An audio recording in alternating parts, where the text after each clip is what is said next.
Hey YouTube, it's Alicia here, and I have a DIY video I wanted to show you.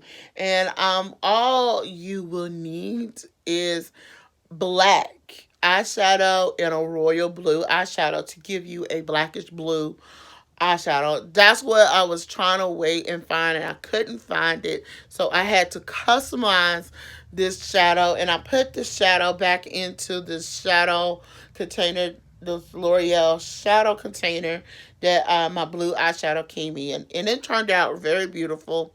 You would need a black, a beautiful royal blue, and you would need some alcohol. Okay?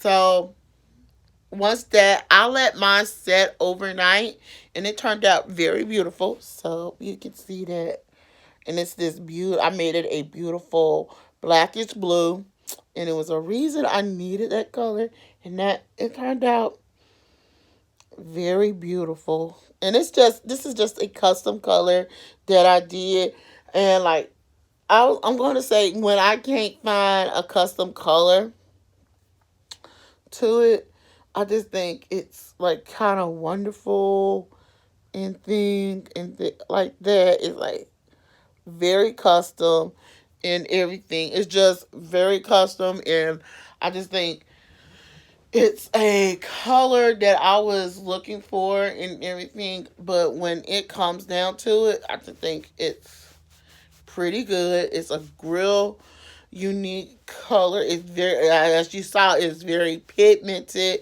It picks up that blue in it.